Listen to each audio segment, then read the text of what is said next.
terminado con bacilos gram negativos y hoy día nos falta cocos gram negativos. Con eso se terminan las bacterias que se tiñen con la tinción de gram. En cocos gram negativos vamos a ver un solo género, es el género Neisseria, donde vamos a ver dos bacterias patógenas. La Neisseria meningitidis y la Neisseria gonorrea.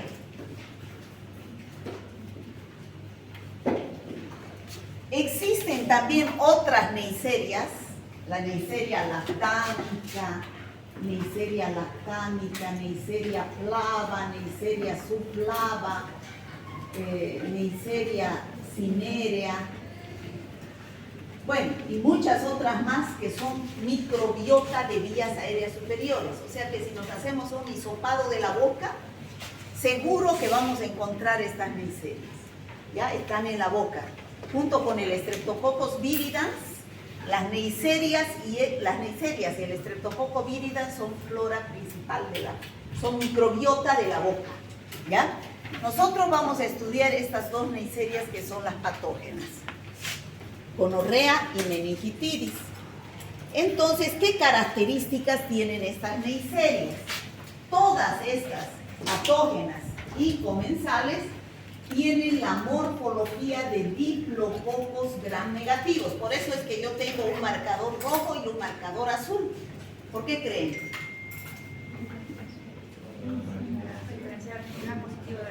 Gram positivos y gram negativos. A mí cuando me dan un marcador verde no lo acepto. Quiero rojo o quiero azul. ¿Ya? Entonces, estos son diplococos gram negativos. Pero no son cocos así, como el estafilococo. El estafilococo es así, ¿no es cierto? Así, en forma de racimo, se ubica, ¿no? Son redonditos. No. Estos son así, armiñonaditos. Los libros dicen tiene morfología de granos de café o tienen morfología de diplo, siempre en grupos de dos. Diplococos gram negativos. Diplococos gram negativos. ¿Se ve? Todos tienen fimbrias. Esa es la característica. Tienen fimbrias. Al tener fimbrias es un mecanismo de adherencia a las células a las cuales infectan. ¿Cuál es la diferencia fundamental entre la Neisseria gonorrea y la Neisseria meningitidis? Que la Neisseria meningitidis tiene ¿qué? Cápsula. ¿Ya? Y la Neisseria gonorrea no tiene cápsula. Esa es la diferencia fundamental. Después, todos tienen pared celular, membrana citoplasmática, citoplasma, ribosomas y todo eso. Bueno, aquí dice las Neisserias patógenas, Neisseria gonorrea, Neisseria meningitidis y las Neisserias comensales. Aquí están las diferencias más importantes entre Neisseria gonorrea y Neisseria meningitidis. Una cosa que mencioné, Neisseria meningitidis también se llama meningococo. Y Neisseria gonorrea también se llama gonococo. ¿Dónde han observado ustedes esta misma nomenclatura? ¿En qué bacteria? ¿Cuál? En el neumococo. Muy bien, el Streptococcus pneumoniae, que también recibe el nombre de neumococo.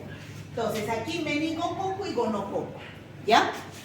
Entonces, los gonococos y meningococos son homólogos hasta el 70% en su ADN. ¿Qué quiere decir? Que son parecidos. ¿Ya? Parecidos. Se pueden diferenciar mediante algunas características específicas. Sobre todo, se diferencian en el tipo de infección. Bueno, ya hemos dicho la cápsula, ¿no es cierto? Ya hemos dicho la cápsula, es su principal.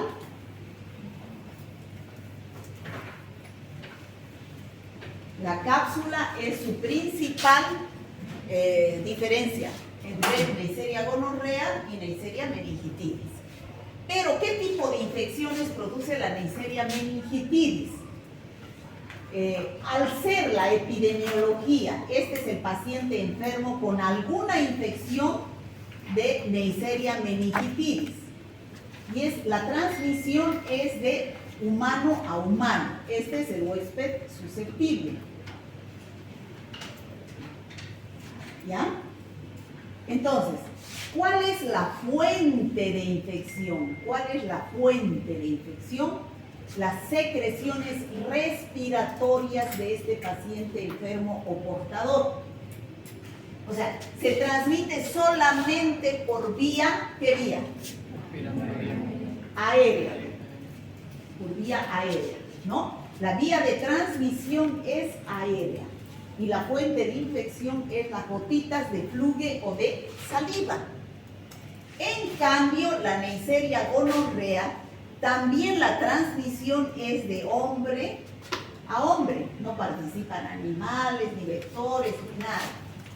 Pero es un mecanismo de, generalmente, el 99% de los casos es por vía sexual. ¿Ya? Entonces, la fuente de infección está en el enfermo o portador que tiene la Neisseria gonorrea en el aparato genital. ¿Ya? Entonces, la fuente de infección son las secreciones genitales del hombre enfermo o portador. ¿Qué es portador? ¿Qué es portador? Que tiene la bacteria. Que tiene la bacteria aunque está sano, pero transmite la infección. ¿Se entiende, no? Lo que es portador. Ya. Y la vía de transmisión es vía sexual. ¿No? Vía sexual. La mayoría. Hay casos en que no es sexual. Vamos a ver en cuáles. ¿Ya? Entonces, las diferencias está que se encuentra en el aparato respiratorio superior, por eso las gotitas de saliva. Es el principal mecanismo de transmisión, posee cápsula, algunas veces poseen plásmidos y causan entre las patologías más importantes,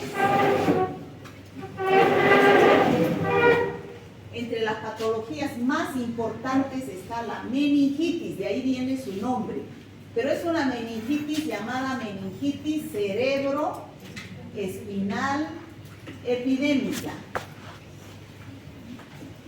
También produce otras infecciones que son la rinofaringitis,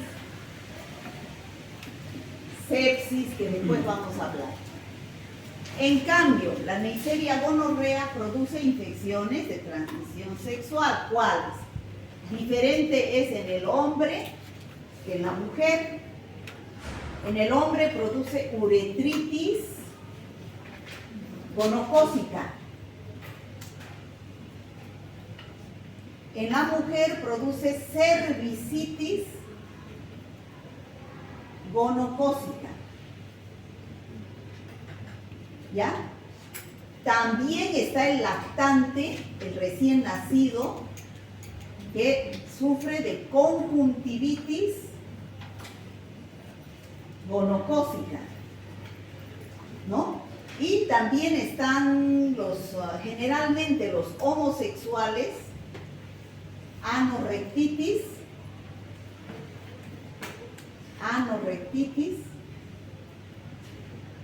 gonocócica.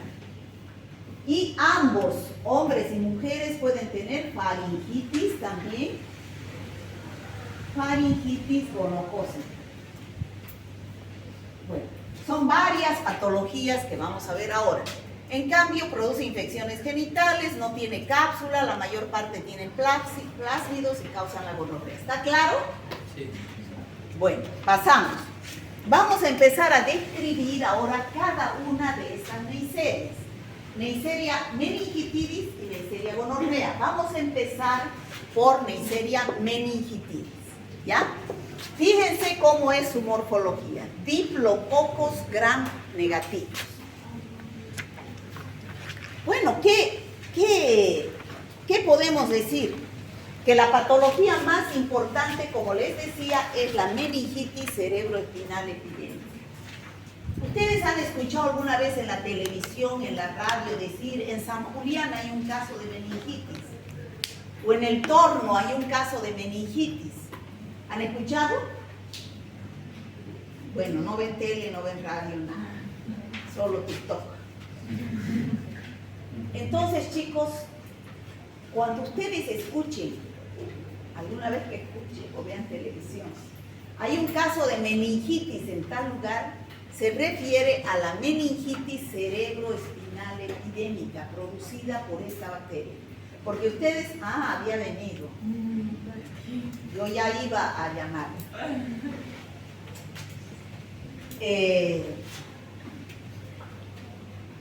Cuando ustedes escuchen hablar, porque ustedes han visto de que existen varias bacterias que hemos hablado ya, que hemos avanzado, estafilococos, estreptococos, listeria, varios, Haemophilus influenza, cuya patología importante es la meningitis, ¿se acuerdan? ¿Sí? Pero no es de esas meningitis que ustedes van a escuchar en la radio.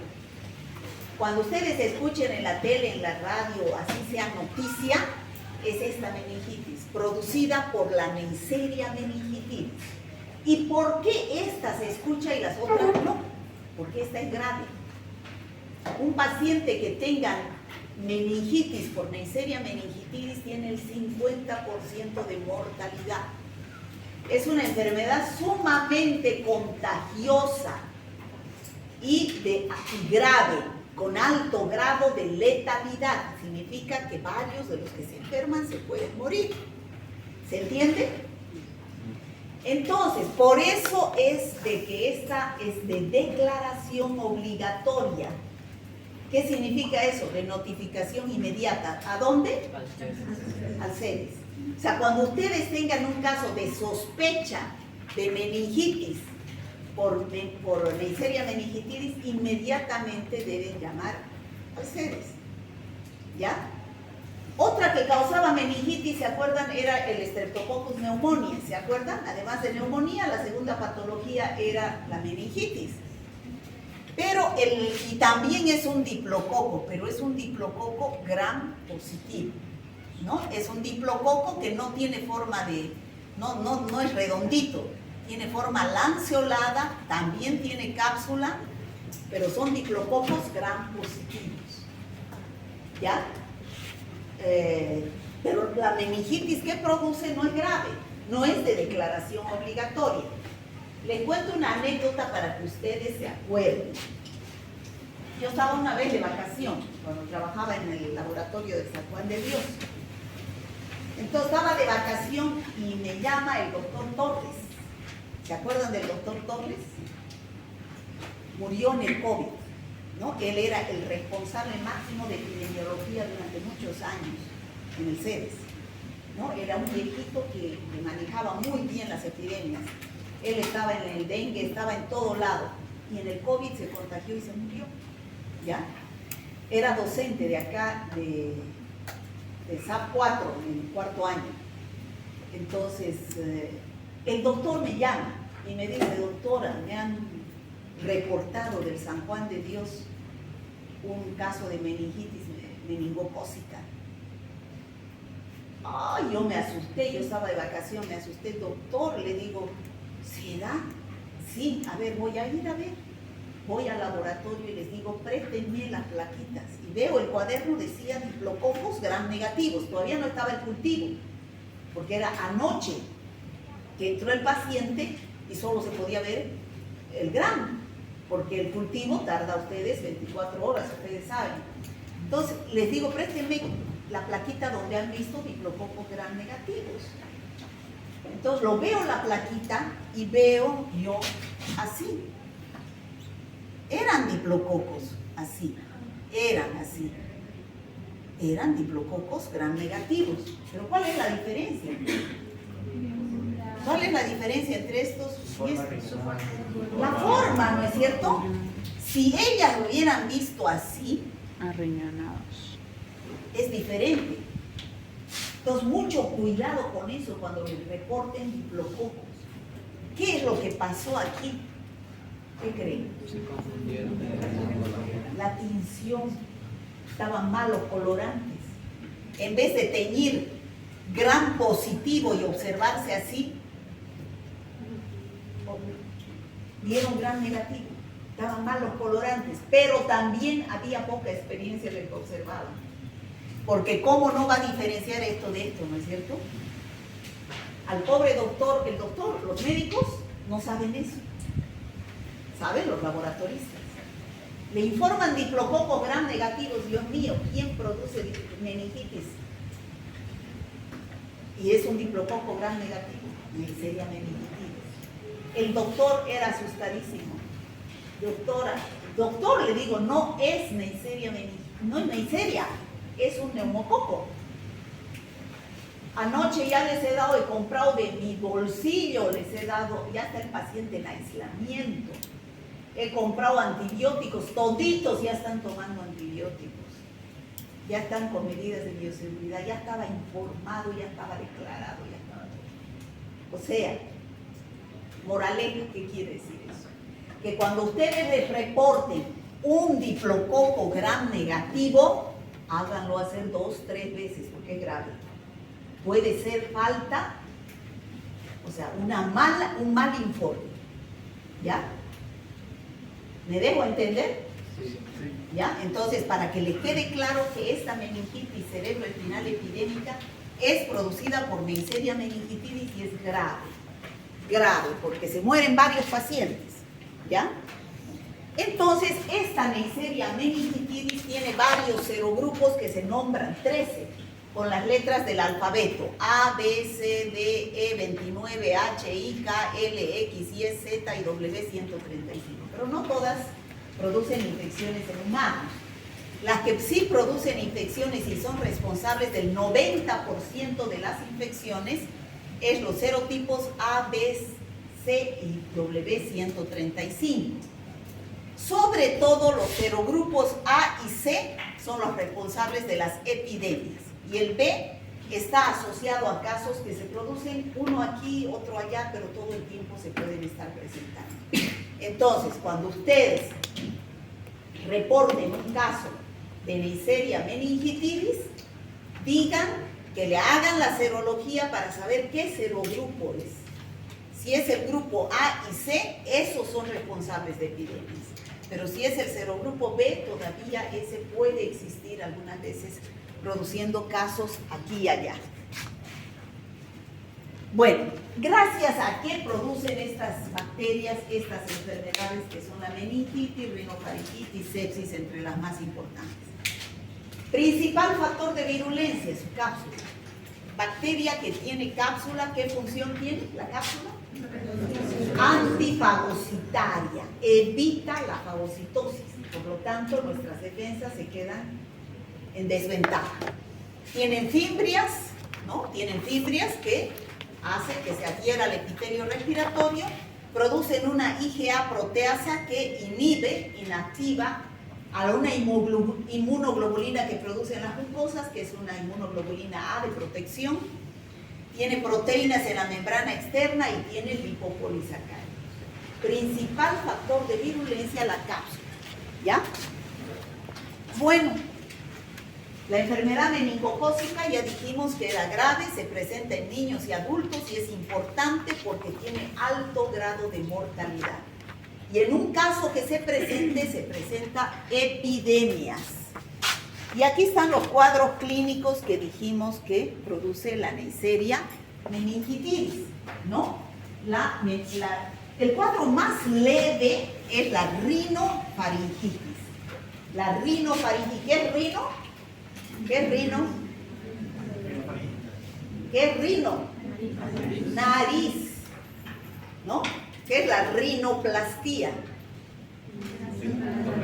La operación de la nariz, ¿no? Que hacen los plásticos. Entonces, rinofaringitis es infección de la faringe y la nariz. Esa es la infección más leve que produce. Es la más leve, la más frecuente. No tiene casi sintomatologías. Yo puedo tener una leve molestia en la faringe o una rinorrea, pero es contagiosa. Porque si yo tengo la bacteria, puedo ser un potencial fuente de infección. No tengo síntomas, soy un portador asintomático o con leve sintomatología. pero estoy eliminando las gotitas al ambiente. Y el paciente, este paciente puede ser tan inmunodeprimido que puede darle o sepsis o meningitis o simplemente, si no es inmunodeprimido, una rinofaringitis. ¿Está claro? Sí. A ver, si yo estoy con rinofaringitis, estoy con una leve faringitis, puede que sea Neisseria meningitis, elimino a través de las gotitas de saliva el diplococo gram negativo, Neisseria meningitis. Ellos dos están acá. Ellos están respirando aquí. Él puede que sea inmunodeprimido y él no. Entonces, a él puede darle la infección grave, que es la meningitis, y a él puede darle una simple rinofaringitis. ¿Ya? Él es inmunodeprimido, él es inmunocompetente. ¿De qué depende eso? Del estado inmunitario de cada persona y también de la cantidad de virus que puedan inhalar. ¿Ya? Él, por ejemplo, está más cerca de mí que él. Él puede que sea inmunodeprimido, pero la carga viral que le llega a él no es tanto. Entonces puede que se enferme solo de una rinofaringitis. ¿Está claro? Sí. Ya.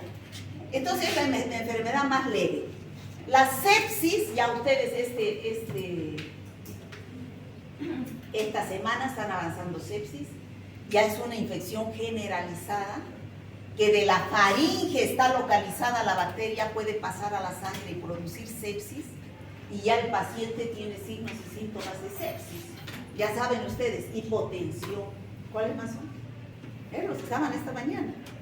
¿Cuáles son los signos de sepsis? La escala de Glasgow, alteración de la conciencia menor a 13. ¿Qué más? Hipotensión. ¿Qué más? Disminución de la respiración. Más bien aumento de la frecuencia respiratoria. ¿No es cierto? ¿Qué se llama eso? Hiperventilación. Ya. Después va a tener fiebre o bien va a tener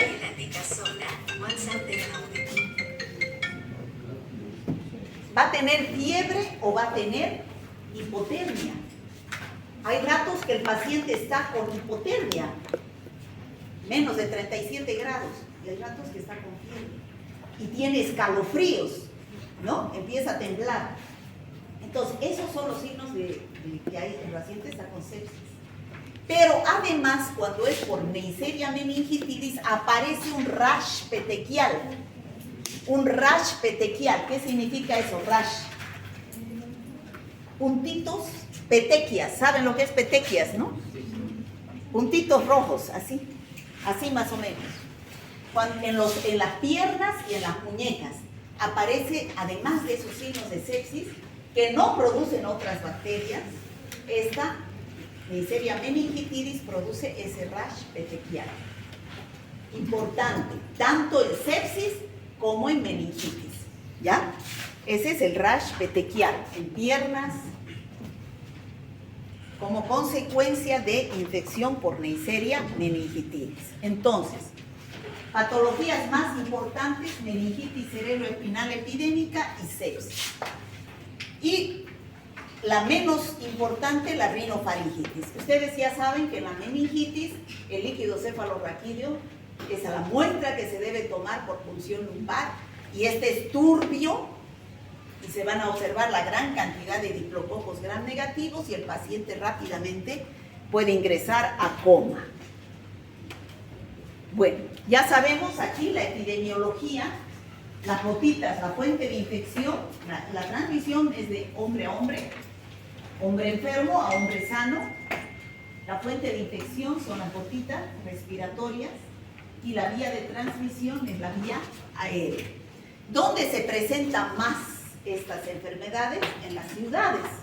No se presenta en el campo. ¿Por qué? ¿Por qué? Porque las casas están separadas.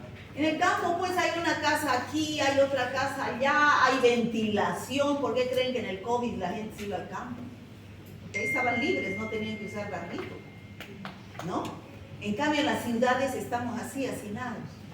Viajamos en el micro. Entonces, hay riesgo de contagio por el hacinamiento que hay, ¿ya? Entonces, esta es más en las ciudades. No todos se enferman, como les decía, con meningitis o sepsis, que son las infecciones más graves. Yo les he puesto aquí el ejemplo de sus dos compañeros. Otros pueden ser una simple faringitis y otros nada. ¿De qué depende? De la presencia de meningococos que sean virulentos, que tengan su cápsula. Ausencia de anticuerpos protectores. Hay vacuna para la meningitis por Neisseria meningitidis, pero no se aplica porque hay pocos casos. En el caso de que haya una epidemia, harán comprar la vacuna para colocarse. Y factores predisponentes. Ya saben que en toda infección, donde la fuente de infección son las vías, las gotitas respiratorias, las secreciones respiratorias, es más frecuente ¿cuándo? En el frío. En el frío, ¿por qué? Porque hay concentración de la carga viral, se cierran las puertas por el frío, concentración de la carga bacteriana, en este caso, carga bacteriana, y además se seca la mucosa respiratoria y pierde su funcionalidad. Los cilios ya no tienen esa capacidad de eliminar elementos extraños. Bueno, ya dijimos que es más frecuente en las ciudades donde se producen grandes epidemias. Bueno, ¿y el diagnóstico qué? ¿Cómo tienen que hacer el diagnóstico ustedes? Dependiendo del cuadro. Si es una meningitis, la muestra va a ser líquido cefalorraquídeo. Si es una sepsis, la muestra va a ser sangre y se va a pedir hemocultivo. Ya eso ustedes saben, ¿no es cierto? Bueno, en la tinción de Gram se van a ver diplococos Gram negativos. Diplococos Gram negativos. Se va a ver así más o menos, chicos. Estos son leucocitos, polimorfonucleares. Este es un leucocito polimorfo nuclear, tiene varios núcleos, ¿no? Un neutrófilo. Se van a ver dentro del leucocito. Entonces se dice que son intracelulares, ¿ya? Pero también pueden verse fuera del leucocito, entonces en ese caso son extracelulares, ¿ya? Entonces se ven los diplococos Gram negativos intra o extracelulares. Bueno, se cultiva en agar chocolate. Ya saben ustedes cómo se toma el líquido cefalorraquídeo por punción lumbar a nivel L3, L4. Ese líquido cefalorraquídeo va a ser turbio por la presencia de bacterias. En su examen directo va a haber gran cantidad de leucocitos, por eso es la turbidez. Y al hacer el recuento citológico se van a observar predominio de polimorfonucleares, ¿no? Gran cantidad de polimorfonucleares, y en la tinción de Gram se van a ver los diplococos Gram negativos. Se va a sembrar en agar chocolate y van a crecer las bacterias. Una vez que crece en el laboratorio, el bioquímico hace una serie de pruebas para identificar que es Neisseria meningitidis, diferente de la Neisseria gonorrea, de la Neisseria lactámica, flava, suflava, que son microbiotas. La prueba de la oxidasa, catalasa, los azúcares CTA, que son pruebas bioquímicas de identificación, para decirles a ustedes es una Neisseria meningitidis con seguridad su paciente. Le hacen el antibiograma y el tratamiento, de acuerdo al resultado del antibiograma. Pero generalmente la penicilina G es el fármaco de elección.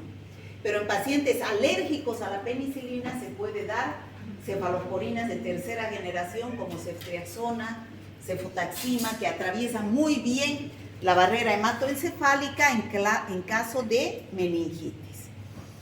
¿Cómo puedo prevenir esta infección? Si la fuente de infección son las gotitas respiratorias, reducción del número de portadores.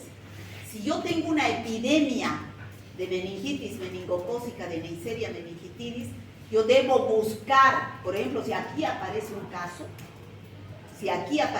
caso en el segundo año de medicina, debemos sacar a todos un hisopado nasal para ver cuál es el portador asintomático.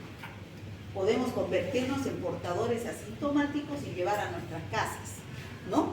Entonces hay que vacunar, evitar el hacinamiento como en cualquier infección respiratoria, y a los familiares, si es que hubiera un caso en la familia, hay que dar quimioprofilaxis.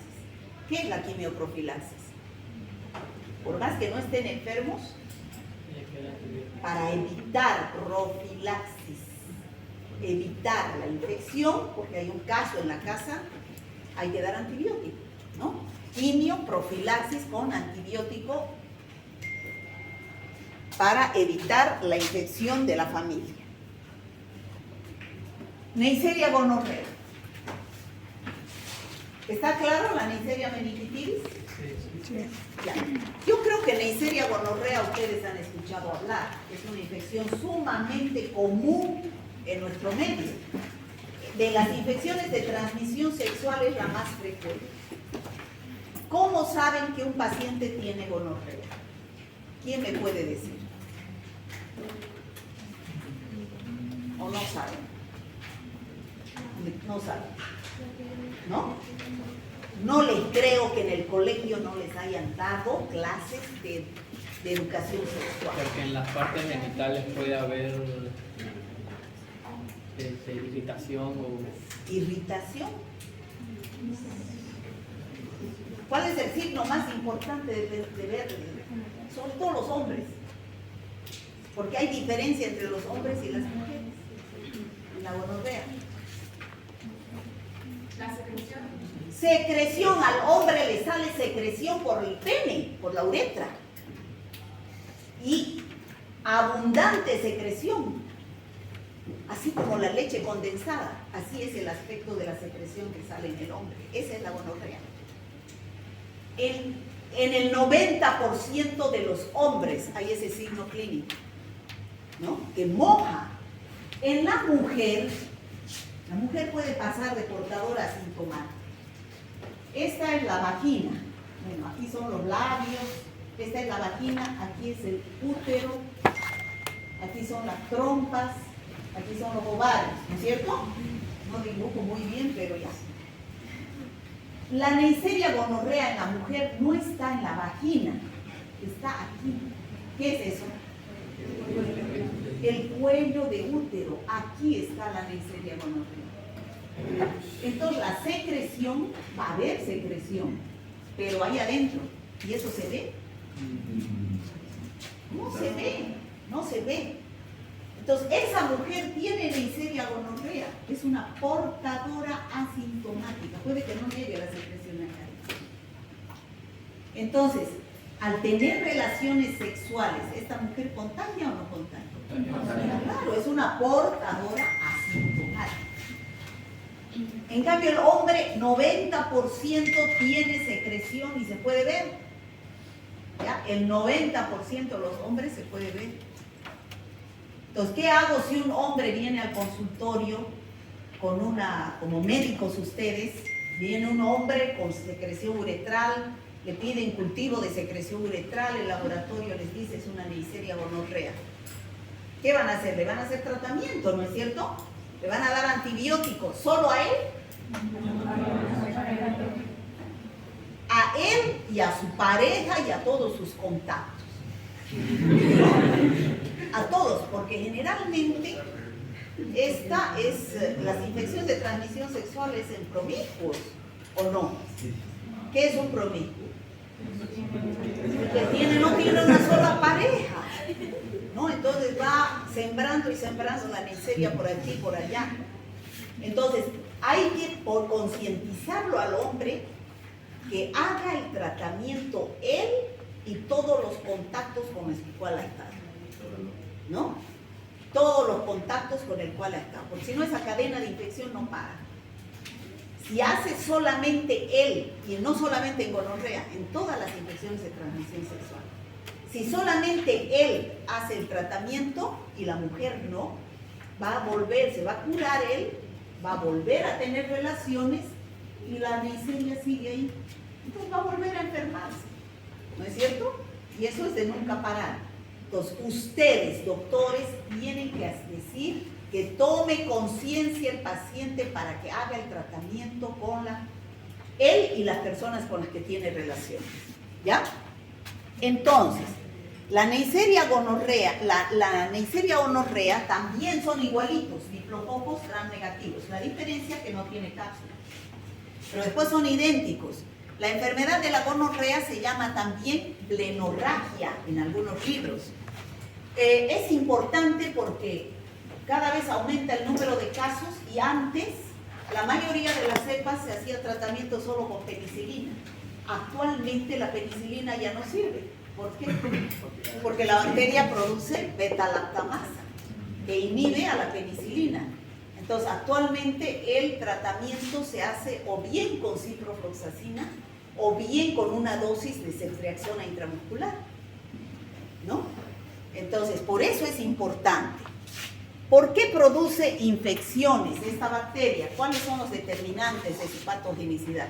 No tiene cápsula, pero tiene fimbrias que se adhieren, también tiene IgA proteasa que inhibe a la inmunoglobulina IgA, proteínas de membrana externa y tiene lipopolisacáridos. Esos son los mecanismos, pero el principal son las fimbrias que se localizan en la pared celular. Los antígenos están localizados en las fimbrias.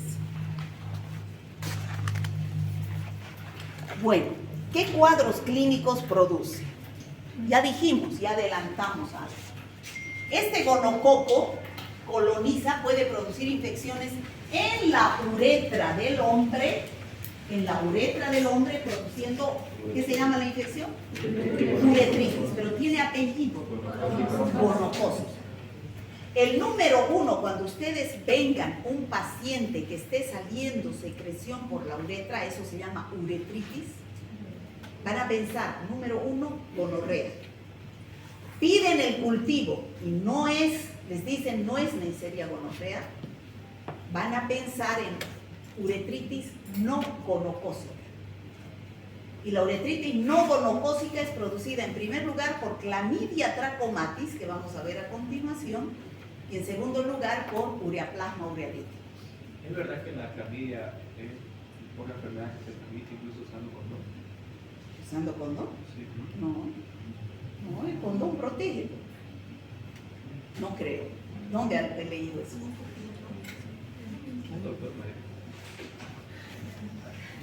No sé, yo pienso que no, de repente, no sé.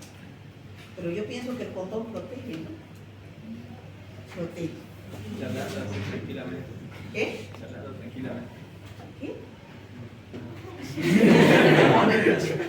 Bueno, produce en el hombre uretritis gonocócica. En la mujer produce cervicitis gonocócica.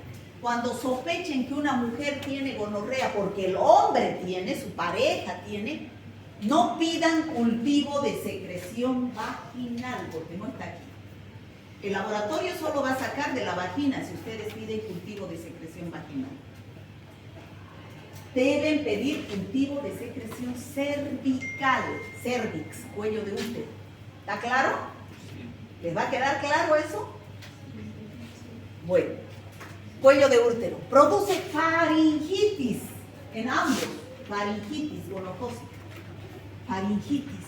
¿Por qué será que produce faringitis la Neisseria gonorrea?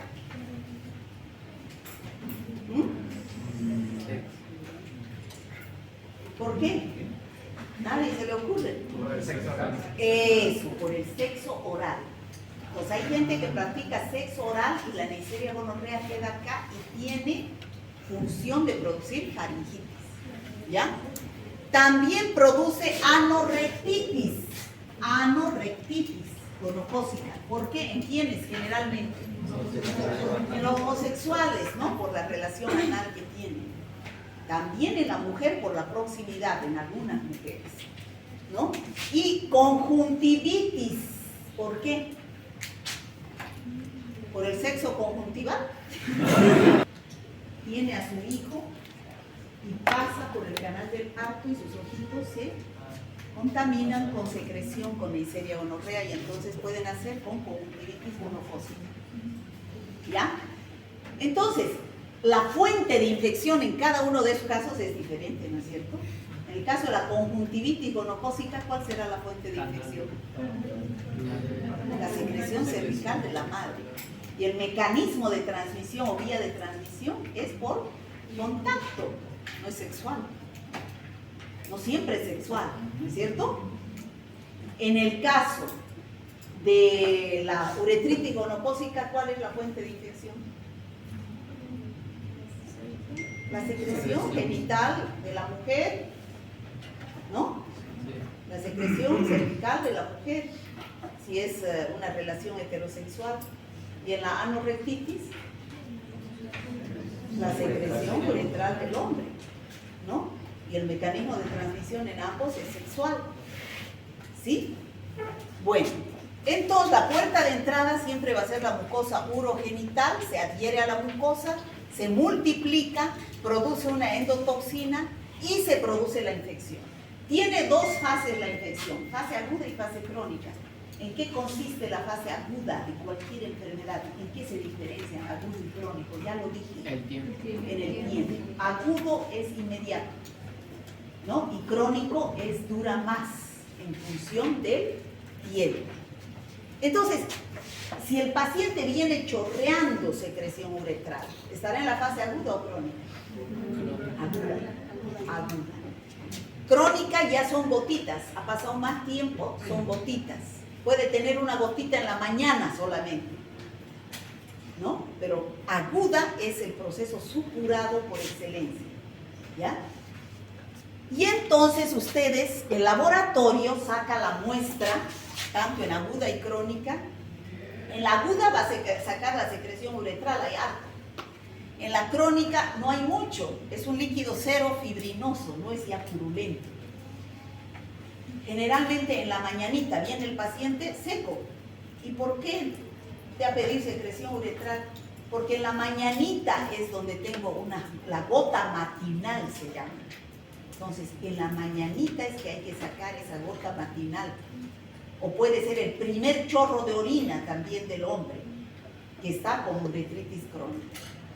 Entonces, en el laboratorio se toma la muestra y hay que observar la presencia de diplococos gram negativos en la tinción de Gram. Es importantísimo esto, que ustedes les reporten si son intracelulares o si son extracelulares. Si el laboratorio ha visto dentro de los leucocitos, les va a reportar diplococos gram negativos intracelulares. Y es un proceso agudo. Entonces van a decir ustedes, recién está empezando. Pero si el laboratorio les reporta diplococos gram negativos extracelulares, ya está en una fase crónica. ¿Se ha entendido? Yo les pregunto esto. Les pregunto, yo les digo. A ver, ¿cómo sería el informe de laboratorio de una uretritis crónica? ¿Qué me van a poner en muestra? ¿En muestra qué me van a poner? En muestra. ¿Ve que me contestan cualquier cosa? ¿Qué es la muestra? Secreción uretral. A veces yo digo, a ver, una uretritis gonocócica, les digo, me ponen secreción vaginal. Si es del hombre, uretral es del hombre, ¿no? Muestra secreción uretral. Examen directo, leucocitos. ¿Cuántos me pondrían? 15, 20, 30 por campo microscópico. Eritrocitos no importa, células escasas. Tinción de Gram. Diplococos gram negativos. He dicho crónica, ¿no? Extracelulares. ¿Ya? Diplococos gram negativos extracelulares. Y en el cultivo, Neisseria gonorrea. Cultivo es la bacteria que crece. Neisseria gonorrea. Y su antibiograma correspondiente. Pero hay que hacer la prueba de la beta-lactamasa. Si da beta-lactamasa positiva, quiere decir que no puede usar penicilina. Si el laboratorio les informa beta-lactamasa negativa, puedo usar todavía penicilina. ¿Se entiende? Bueno. El 99% de las infecciones es en el tracto urogenital. Pero hay un 1% de esas infecciones que el paciente estando con una infección en los genitales puede pasar a la sangre. Y a través de la sangre irse a las articulaciones y producir la artritis o el reumatismo gonocócico, en el 1% de los casos. Pero la mayoría son localizadas en el tracto genital. ¿Estamos de acuerdo? Sí. Bueno, aquí tienen ustedes casos, cómo se ve en el hombre la secreción uretral. Esto es nada. Esto es nada. Chorrea. Y esto se toma una muestra con hisopo, ¿no? La secreción es purulenta. El 90% de los hombres con uretritis gonocócica aguda presentan así. Solo un 10% puede que no tengan, porque ya saben ustedes, medicina no es una ciencia exacta. No puedo decir todos. Algunos puede que no tengan esta secreción y estén con gonorrea, ¿no? En la mujer, este es un cuello de útero normal. Aquí es la secreción, el cuello de útero, aquí. Por eso es que no se ve. Cuando ustedes tengan un paciente hombre con esta secreción, díganle, tráigala a la mujer. La mujer no va a querer ir, se va a pelear con el hombre, va a decir, me ha sido infiel, va a hacer un escándalo. Por eso es mejor decirle que su mujer también haga tratamiento, ¿ya? Pero si va la mujer, ustedes lo que deben pedir como médicos es secreción, cultivo de secreción cervical, no vaginal. Porque si le dicen vaginal, van a sacar el laboratorio de la vagina solamente, y aquí no hay neiserias. ¿Se entiende? Cultivo de secreción cervical. Entonces, como les decía, si yo hago una tinción de Gram de esa gota que sale por la uretra, voy a observar diplococos gram negativos en el periodo agudo intracelulares, aquí están, y en el periodo crónico extracelulares. ¿Ya? Ese es el útero. La anorrectitis en el hombre, en los homosexuales, en la mujer, puede presentarse en un 30% por contigüidad, es decir, por vecindad, ¿ya? Porque está cerca. Y como les decía, la bacteremia, un 1% de los casos, se disemina la Neisseria gonorrea por la sangre y va hacia las articulaciones de artritis o reumatismo gonocócico. Un 1% de los casos, ¿ya? Y también tenemos, como dijimos, la conjuntivitis gonocócica, donde nace un niño a través del parto de una madre con cervicitis gonocócica. En las niñas alguna vez se ha visto vulvovaginitis, que a veces es por violación, ¿no? Por relación sexual por violación, y otras veces es por contacto con material contaminado. Vulvovaginitis en las bebés. Bueno, diferencias entre una uretritis gonocócica. Quiero que tenga apellido. Uretritis gonocócica. ¿Qué quiere decir? Producida por Neisseria gonorrea. Pero también existe uretritis no gonocócica. La uretritis no, la más común es la gonocócica, número 1. Pero la no gonocócica es producida por Clamidia y Ureaplasma urealítica. El hombre no solamente va a tener, en la uretritis, no solamente va a tener secreción, va a tener disuria, dolor al orinar, ¿ya? Ahora, ¿qué es lo que sucede cuando estas infecciones, cuando el hombre o la mujer no van a tratamiento? Les da vergüenza. Puede que se cure de por sí, pero ¿qué va a suceder? El recién nacido puede llegar a la ceguera. Por eso que cuando un niño nace por parto, siempre el ginecólogo receta gotitas de cloranfenicol o gentamicina para echarle apenas nace a los ojitos. ¿Ya? Entonces, en el recién nacido, la complicación puede ser la ceguera. En el hombre, si no hace tratamiento, se cierra la uretra y no puede orinar. A eso se llama estenosis uretral, se cierra la uretra. No puede orinar, ¿no? Y en la mujer, esta bacteria no solamente se queda acá, sino sube por las trompas y produce inflamación de las trompas de falopio. A eso se llama salpingitis. ¿Qué es salpingitis? Inflamación. Y eso puede llevar a la esterilidad. Esa es una trompa de falopio inflamada. Entonces está inflamada, entonces no pasan los óvulos y puede llevar a la esterilidad. Peritonitis y esterilidad.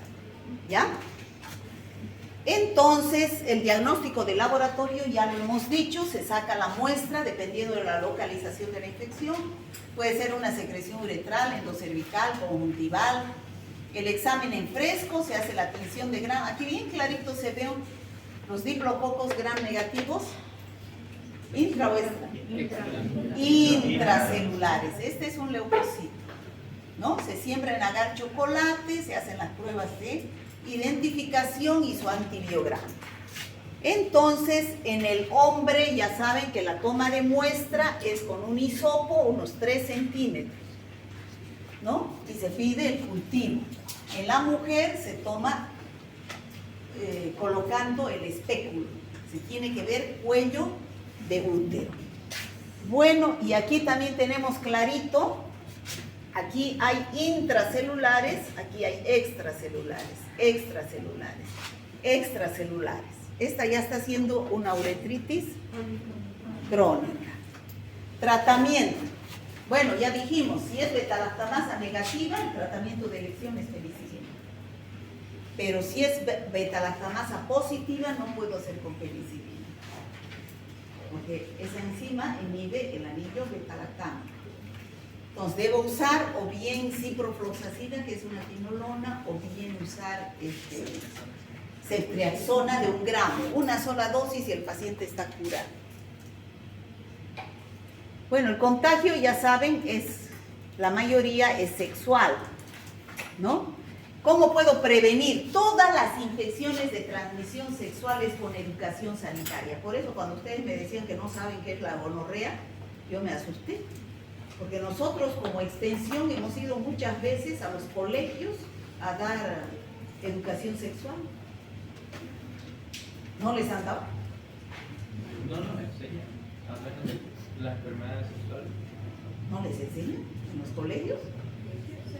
Sí, nos enseñan. Yo creo que sí. Sí, enseñan. No, tienen por lo menos idea, ¿no? Entonces, educación sanitaria a la población de que existen y cuál es la forma de prevenir estas infecciones. Usar condones, pues, ¿no? Usar condones, hay que evitar la promiscuidad sexual, ¿no?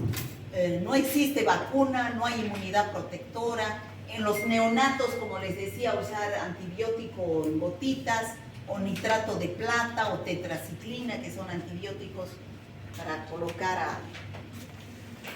a los ojos.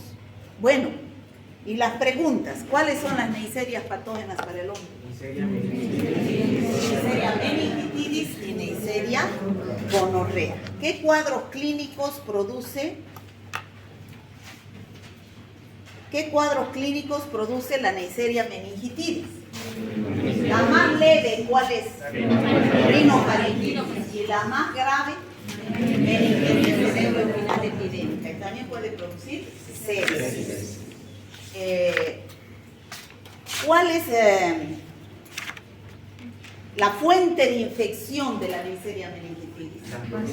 Las gotitas respiratorias, gotitas de flujo y gotitas de saliva. ¿Y cuál es la vía de transmisión? Aérea, no hay más, es aérea, ¿ya? Ahora, la Neisseria gonorrea produce una infección llamada plenorragia, se llama también, ¿no es cierto? Pero las vías de transmisión generalmente, ¿cuáles son? Sexual, no siempre, no en el 100% de los casos. En el hombre, ¿qué produce? Uretritis gonocócica, tiene apellido. En la mujer, cervicitis gonocócica. Y en el recién nacido, conjuntivitis gonocócica. Ahora, la acción patógena de la Neisseria gonorrea, ¿a qué se debe? A que tiene fimbrias, ¿no? Fimbrias. es donde están los antígenos. Ahora, las complicaciones de la gonorrea en el hombre, ¿cuáles? Estenosis uretral, que puede llevar a la esterilidad. En la mujer, salpingitis, pelviperitonitis, que puede llevar a la esterilidad. Y en el recién nacido, ceguera. Bueno, eso sería todo, chicos, de Neisseria gonorrea. ¿Qué hora es? Faltan 15 minutos. Ahora vamos a ver este otro. Género micoplasma, chicos. Esto vamos a avanzar la próxima semana en práctica. Todo infecciones de transmisión sexual nos toca la próxima semana. Espero que lean su guía y hagan su guía para que entiendan, porque infecciones de transmisión sexual es complicado. Producen bacterias, virus, parásitos, hongos. ¿Qué dicen? Doctor, ¿el examen será antes de las vacaciones, doctor? Depende, pues, si terminamos, ¿no? Fuera de esto nos faltan 2 temas más. Ya estas bacterias no se tiñen por la tinción de grano. Ya por eso ya no les muestro el cuadrito. ¿Ya? Son procariotas, son bacterias, pero estas no tienen pared celular, por eso no se tiñen por la tinción de grano. Hay micoplasmas que viven libres en la naturaleza, otros que son patógenos, otros que son comensales. Nosotros vamos a estudiar a 3 micoplasmas.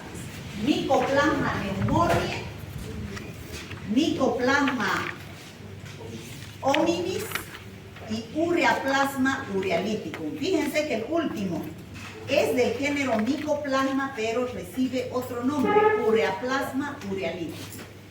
Ya ustedes han escuchado hablar del Mycoplasma pneumoniae. ¿Dónde? En infecciones respiratorias, produce neumonía atípica. Es la principal bacteria que produce neumonía atípica. O sea, es tos, pero sin expectoración, tos seca, ¿no? Y el Mycoplasma hominis y el Ureaplasma urealyticum producen infecciones de transmisión sexual, ¿ya? Entonces, aquí está clarito. ¿Qué es la neumonía atípica? Es tos sin expectoración, tos seca, fiebre y dolor en punta de costado, hay disnea. Entonces, es igualito, solo que es tos seca, ¿ya? Entonces, ¿cómo yo sé si no puedo hacer el análisis del cultivo de puto porque no me va a crecer nada, porque no hay puto? Como dijeron esta mañana, va a llevar saliva el paciente. Y esa no es una buena muestra, ¿no? Por la placa radiográfica. La placa radiográfica va a dar signos de neumonía. Y además le voy a dar penicilina y no va a responder el paciente. ¿Por qué? Porque no tiene pared celular, exactamente. Al no tener pared celular, la penicilina actúa sobre la pared celular, todos los metalactámicos, y si no tiene pared celular, no va a ser sensible, ¿no? Después de un periodo de incubación, aparece la tos sin expectoración, es una enfermedad benigna de larga duración, pero además también puede producir otras infecciones respiratorias fuera de la neumonía típica. Faringitis, bronquitis, cuadros semejantes a la gripe, formas febriles que no tienen una localización definida. Y también pueden producir cuadros fuera del aparato respiratorio como otitis media o otitis externa, anemias hemolíticas o erupciones cutáneas. Vuelvo a repetir, la única forma es una placa radiográfica. No se puede con cultivo de esputo porque no hay esputo, ¿no? Y los micoplasmas genitales son 2, que es el Ureaplasma urealyticum y el Mycoplasma hominis. ¿Se acuerdan que cuando hablamos de uretritis gonocócica dijimos también hay uretritis no gonocócica? Sí. Número 1, cuando era no gonocócica, ¿quién era? Clamidia trachomatis. Número 2, Ureaplasma urealyticum. Entonces, si yo pido cuando el paciente tiene secreción uretral, pido un cultivo de secreción uretral y no me crece Neisseria gonorrea, yo debo pedir pruebas para pensar en una uretritis no gonocócica. Pruebas para clamidia y pruebas para Ureaplasma urealyticum, que no es un cultivo común porque no se ven con la tinción de grano. Es inmunofluorescencia directa. ¿Ok? Eso lo vamos a ver en práctica, ¿ya? Y el Mycoplasma hominis puede producir salpingitis, ¿ya saben qué es? Inflamación de las trompas, pelviperitonitis, el peritoneo y la pelvis, que no son causadas por la Neisseria gonorrea, fiebre posparto y posaborto en aquellas personas, mujeres que han tenido partos y abortos, pueden infectarse. En los hombres, prostatitis crónicas, pueden producir vaginitis, cervicitis, lo cual puede llevar a la infertilidad, o la mujer que está infectada por Mycoplasma hominis y está embarazada puede tener abortos o puede nacer el bebé, pero con bajo peso, ¿ya? Esas son las afecciones genitales que produce el Mycoplasma hominis. ¿Cómo es el tratamiento en estas infecciones? Como no tiene pared celular, no se utiliza beta-lactaminos. La tetraciclina, las eritromicinas, o sea, los macrólidos, las tetraciclinas, la espectinomicina, en el caso de los micoplasmas genitales. Bueno, ¿cómo es la epidemiología? Neumonía atípica. ¿Cuál es la fuente de infección?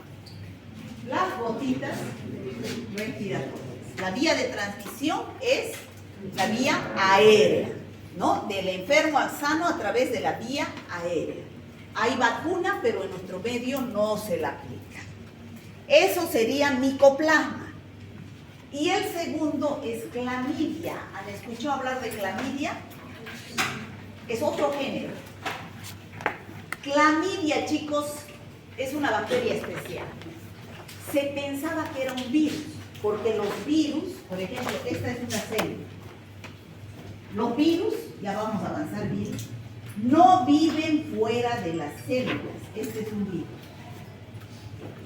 El virus es tan simple que no puede realizar su propio metabolismo. Tiene que hacérselo una célula a la cual infecta. No puede vivir fuera de la célula. Un virus, ningún virus puede vivir, se muere.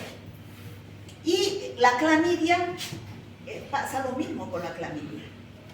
Es la única bacteria que necesita una célula para poder vivir, crecer y reproducirse. Por eso dicen los libros, es un parásito intracelular estricto. Por eso se pensó que era un virus. Pero después se hicieron estudios y se vio que tenía la estructura de una bacteria. Era una célula procariota, esférica, que se presenta bajo dos formas. Un corpúsculo elemental y un corpúsculo reticular. ¿Qué quiere decir? Que puede estar dentro de la célula, pero también hay especies que se encuentran fuera de las células, que son extracelulares. La forma infectante, ¿qué quiere decir? La que es capaz de producir una enfermedad, es intracelular. Y se llama corpúsculo reticulado. Es la forma infectante, la que es intracelular. ¿Me dejo entender? En cambio, la que no está dentro de la célula es corpúsculo elemental. ¿Ya? ¿Cuáles son las clamidias? Nosotros vamos a hablar de tres clamidias. Clamidia psittacea y clamidia trachomatis. La trachomatis es la más importante. ¿Ya? La clamidia psittacea, y hay también la clamidia pneumoniae, que produce la neumonía atípica, ¿ya? Junto con el Mycoplasma pneumoniae. La clamidia psittacea produce neumonía, pero no es del hombre, sino es de las aves. De las aves. O sea, de las heces. ¿Dónde está la bacteria? En las heces de las palomas, de los loros enfermos. Por eso cuando vayan a la plaza y vean las palomas que vuelan ahí, bien, las heces de las palomas ahí, piensen de que puede haber una clamidia. ¿Ya? Que puede haber, de repente esas palomas son sanas, ¿no? Pero puede haber que haya alguna enfermita por ahí y es la fuente de infección son las heces de las aves. Pero por el aire podemos respirar. Claro, pues al estar en las heces ahí, quedan libres las bacterias en el ambiente, pues, ¿no? Y peor si vuelan,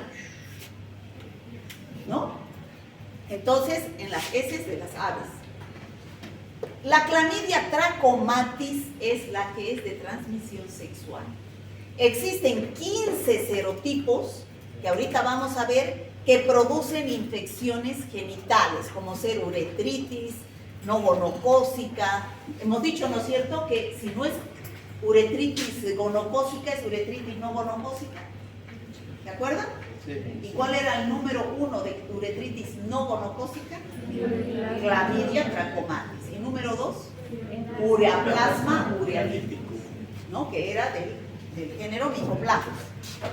Hay otras cepas, L1, L2 y L3, que producen el linfogranuloma venéreo.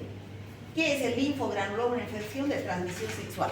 ¿Qué son estos, chicos, estas bolas acá? ¿Qué son? Ganglios inguinales.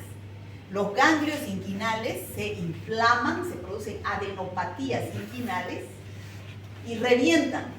Entonces, eso liberando un líquido purulento al exterior. Eso es el linfogranuloma venéreo producido por los serotipos L1, L2 y L3. También puede producir en la mujer lo mismo que la Neisseria gonorrea, pero no gonocócica, sino por clamidia trachomatis, cervicitis, salpingitis, esterilidad, ¿no? También en el recién nacido puede producir conjuntivitis, si la mujer tiene clamidia en el cervix. Ahí este cuadrito, ahí está explicado todo. 15 serotipos de clamidia trachomatis que se nombran con las letras del alfabeto. A, B, C, D, E, F, G, H, I, J, K, hasta la K, ¿no? Hasta la K. 12 y L1, L2 y L3 son 15. 15 serotipos que producen, al haber 15 serotipos, hay diferentes tipos de infecciones. La mayoría son infecciones genitales, pero también se producen infecciones en los ojos y en los neonatos. ¿Qué infecciones se producen en los ojos de los adultos? El serotipo A, B y C produce una infección llamada tracoma. De ahí viene el nombre de clamidia trachomatis. ¿Qué es el tracoma? Es una infección de la córnea del ojo que puede llevar a la ceguera. ¿Ya? Es crónica, es contagiosa. ¿Ya? Generalmente el tracoma se presenta en los lugares donde no hay higiene, en los desiertos, por ejemplo, no hay agua, no se lavan las manos, las moscas, y llevan las bacterias al ojo. Y se produce el tracoma que puede llevar a la ceguera. Los serotipos de la D a la K producen un tipo de conjuntivitis del adulto, que es una conjuntivitis, o sea, secreción que sale por el ojo. Entonces, el contagio a partir de las secreciones genitales. Por ejemplo, si un hombre tiene uretritis no gonocócica por clamidia y se toca los genitales y se toca el ojo, está llevando bacterias al ojo, ¿no? Por eso dice contagio a partir de las secreciones genitales, conjuntivitis de inclusión del adulto, ¿ya? En los neonatos, lo mismo que dijimos la Neisseria gonorrea, va a producir conjuntivitis neonatal, pero además puede irse a los pulmones la bacteria del recién nacido y producir neumonía intersticial y bilateral del lactante, que sigue a una conjuntivitis 2 o 3 semanas después de haber nacido. Y estas son las infecciones de transmisión sexual. La uretritis no gonocócica, que ya hablamos, que era el número 1 de uretritis no gonocócica. La cervicitis en la mujer y el linfogranuloma venéreo, que es el que acabamos de hablar con las linfadenopatías inguinales. Los serotipos L1, L2 y L3. ¿Está de acuerdo? ¿Me siguen? ¿Sí? Sí. Bueno, ¿qué es el linfogranuloma venéreo? Lo que les mostré es una pápula ulcerosa, indolora, que revienta, ¿no? Es un absceso que se abre hacia el exterior. Bueno, ahí tenemos la conjuntivitis. La uretritis no gonocócica, ese es el tracoma, ¿no? La córnea se inflama, se infecta y puede llevar a la ceguera, ¿ya? Entonces, Esa es la uretritis no gonocócica. O sea, no es como en la Neisseria gonorrea abundante secreción como la leche condensada. Aquí es más clarita y más débil. O sea, no es tanto, ¿no? Esa es la uretritis gonocócica. Y este es el linfogranuloma venéreo, como dijimos, se inflaman los ganglios y se abren al exterior, como unas pápulas que se abren al exterior. ¿Lo ven aquí? Esos son los ganglios inguinales inflamados. Bueno, conjuntivitis de inclusión, tracoma, cervicovaginitis, tratamiento. No se puede utilizar beta-lactam. Es una bacteria que es intracelular, entonces se utilizan igual que el micoplasma, tetraciclinas y macrólidos que inhiben la síntesis proteica. ¿Qué más? A la pareja y a todos los contactos, ¿no es cierto? En el caso de que sea de transmisión sexual. Ay, se está acabando esta mi batería.